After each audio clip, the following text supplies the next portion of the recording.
bibigyan natin ng accountability na hindi lang po kami yun. Meron pong katulad ninyo na ordinaryong Pilipino, katulad natin, na gustong magsalita at totoo namang nakakaranas ng kahirapan sa ating bansa. Ngayon pa, tawagan po natin ang isang representative ng isang PWD or People with Disability na sensya na may listahan kasi hindi nga po talaga ako yung host eh. Si Jong Agustin! Kuya Jong! Isang mapagpalang hapon sa ating lahat! Woo! Yeah, buddy! Kilala niyo yan? Okay, hindi na ako magpapakilala para dire-diretso po. Umuulan ngayong hapon, isang dahilan po yan upang ipaalala sa atin ang ating dahilan kung bakit tayo narito ngayon. Ang dahil sa lintik na! Tama! Bakit ang isang PWD na simpleng tao lamang ay kailangang lumabas, magsalita sa entabladong ito? Dahil ramdam na rin po namin! Ramdam na rin po namin ang kasakiman ng gobyernong ito! Kami po'y sawa na po! Sawang-sawa na po! Sa gilid lamang na sumasama. Kaya nung inalaman po namin na may event po ngayong araw, wala po akong kakilala kagaya po ng naunang speaker. Sinikap ko pong lumapit para maihayag po namin ang aming mga nararamdaman sa gobyernong ito. Sabi ng ating isang general, hindi daw sila bingi, pipi, ano pa yung isang sinabi niya? Bulag. Kami rin po, maski kami man po yung mga Pinay, PWD, bulag, pipi, may pakiramdam po kami sa nangyayari sa ating pamahalaan.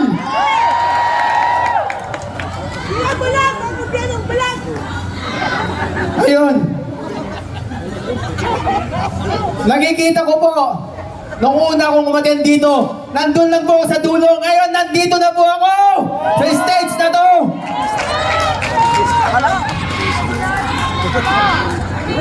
Dahil sa kasakaban ng gobyerno ito, na instead na ipilit ang napakaraming wheelchair at pamigay sa mga PWD na punta sa mga bulsa nila. Sa flood control na yan, maski 5% lamang ang ilang inilaan sa amin. Marahil hindi nabipila ng guarantee letter ang mga may kapansanan upang magkaroon ng wheelchair, magkaroon ng saklay.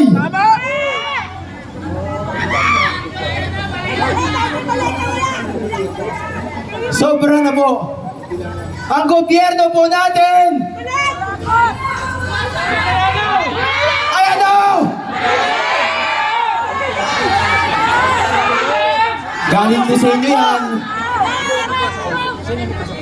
Kami pong mga maralita, mahihirap. Kaming mga rider din po kasi isa rin po akong rider. Kalyo na ang aking mga kamay, kababiyahe araw-araw.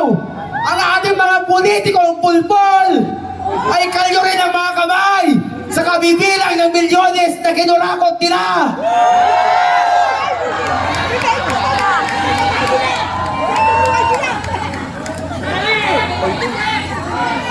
Isa pa yun, nabasa ko. Salamat natin pinaalala mo. Ang lintik na PhilHealth na sana ay tutulong sa atin. Binawasan pa ang pondo. Siniro pa nga eh.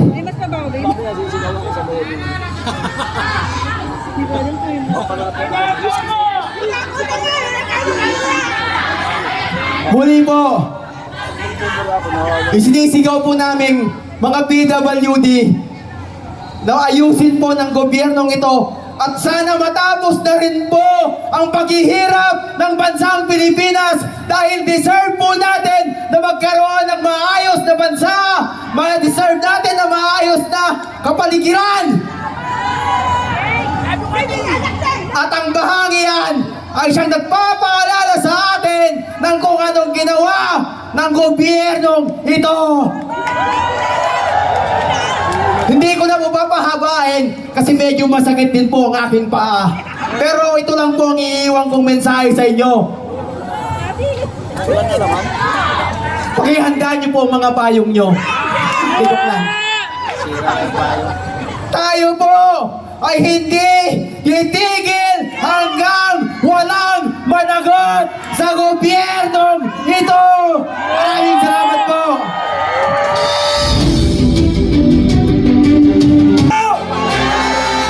Hindi ako matapang ha. Tapos na yung tapang ko. Ngayon, iniika-ika na nga ako.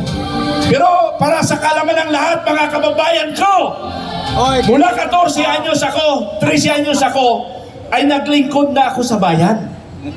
13 anyos! 14 anyos ako, nakipagpatayan ako. Gustong umagaw sa demokrasyang gobyerno.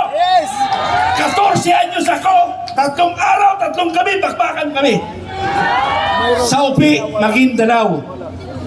Pero tapos na yun eh. Senior na ako ngayon. Pero lumalaban pa rin. Di ba? Lalaban tayo! Laban ba tayo? Hanggang kamatayan! Laban tayo! Ilakas! Ilakas sa sambayan ng Pilipino! Laban tayo! Dahil pag huminto tayo sa laban na ito, tatapusin ang buhay natin. Ang masaklap, hindi tayo ang makakaramdam ng problema. Yung mga apo natin. Apo natin. Alin bang mahal ninyo? Yung mga magnanakaw o yung mga apo natin? Apo! Ipaglaban natin ang mga apo natin! Isigaw! Isigaw laban sa ating apo! Kayong mga nasa gobyerno ngayon, sabi ko nga, 1973-74, nagserbisyo na ako sa bayan. Pero pag edad ko sa mga 14 anyos, nakita ko na ang takbo ng ating bayan. Sabi ko, magsusundalo ako. Nagsundalo nga ako. Ang kalaban namin noon, nasa kabundukan! Eh ngayon, saan ang kalaban? Nasa syudad! Naka-aircon! Mahirap. Bawal pala magmura. Di ba? Bawal magmura. Pero ilabas natin ang galing natin. Ang bayan natin ay para sa taong bayan, hindi sa mga kawatan ng politiko. Kayo, may araw kayo, mananagot kayo sa taong bayan. Tama hindi? Managot sila sa taong bayan. Ulitin natin. Kayong mga demonyo, Marcos!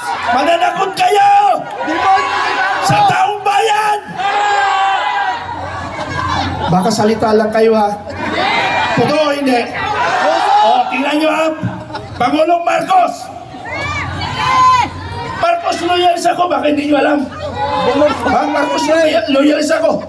Sa campaign period, November 2021, tinawagan ako ng isang general na dating instructor ni Bongbong Marcos. Sabi niya, John, tulungan natin si Bongbong Marcos dahil para may pagpatuloy niya yung programa ng ama niya. Sa buong akala ko, darating yung katotohanan. Pero, nabudol! Nabudol! Ang sambayan ng Pilipino! Budol! Budol! Budol! Ang mga Pilipino! Okay, yung aking mga kasamang vloggers, baka pwede natin, okay lang ba kayo dyan sa mga kasama ko vloggers? Okay lang? Okay lang, okay.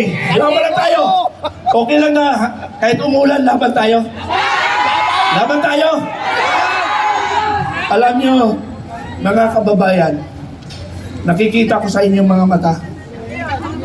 Kung po pwede lang, magwala na tayo sa galit. Gagawin natin. Pero kailangan dumaan tayo sa legal na pamaraan. Ano ba ang legal na pamaraan? Alam nyo ba? Alam nyo ba ang legal pamaraan? Eh lumabas na tayo. Tapos ikukulong natin ang magnanakaw. Kaya ba natin ikulong magnanakaw? Okay, maghihintay ako ng sinyales na lahat ng magnanakaw tayo ang maghuli. Pwede? Pwede? Pwede? Huhulihin natin ang mga magnanakaw sa lipunan. Pwede? Hihintayin nyo ang hudyat ko. Nasa legal tayo. Nasa legal tayo. Wala tayong otoridad, pero mayroon tayong tawag na citizen arrest. Aarestuhin natin. Citizen arrest. Taong bayan, labas tayo! Labas tayo! Kayo mga nakikinig ngayon, panahon na magkaisa tayo para sa sambayang Pilipino, sa ating mga kababayan na nilalapastangan na tayo, tinatarantado tayo. Ang masaklap, ginagago tayo. Tama hindi? Kasi ang akala nila, sila lang may alam, tarantado! Si Marcos! Ha? Hindi tayo pinanganak kahapon. Tama! Alam mo sa totoo lang, ang masakit para sa atin, para bang ginagawa tayong tanga? Wala tayong alam. Mga tarantado kayo! Hinawakan nyo lang PNP at saka PFP! Pakawalan nyo yan! At kami mag-aresto sa lahat ng magnanakaw. Ano na? Hindi, sadya lang. Mag-iisip po muna ako. Tubig! Hindi po, hindi. Hindi pa nakahanda yung iba. Yung iba nasa CR pa. Nasa CR pa iba. Baka may nila. Pag naka-CR, nakapawang talon. Hindi siya makatakbo, hindi makalaban. Apurado. Ano? Apurado. Apurado kayo. Pero tandaan nyo, mag-iisip ako para sa citizen arrest. Tandaan nyo yan, mga kababayan.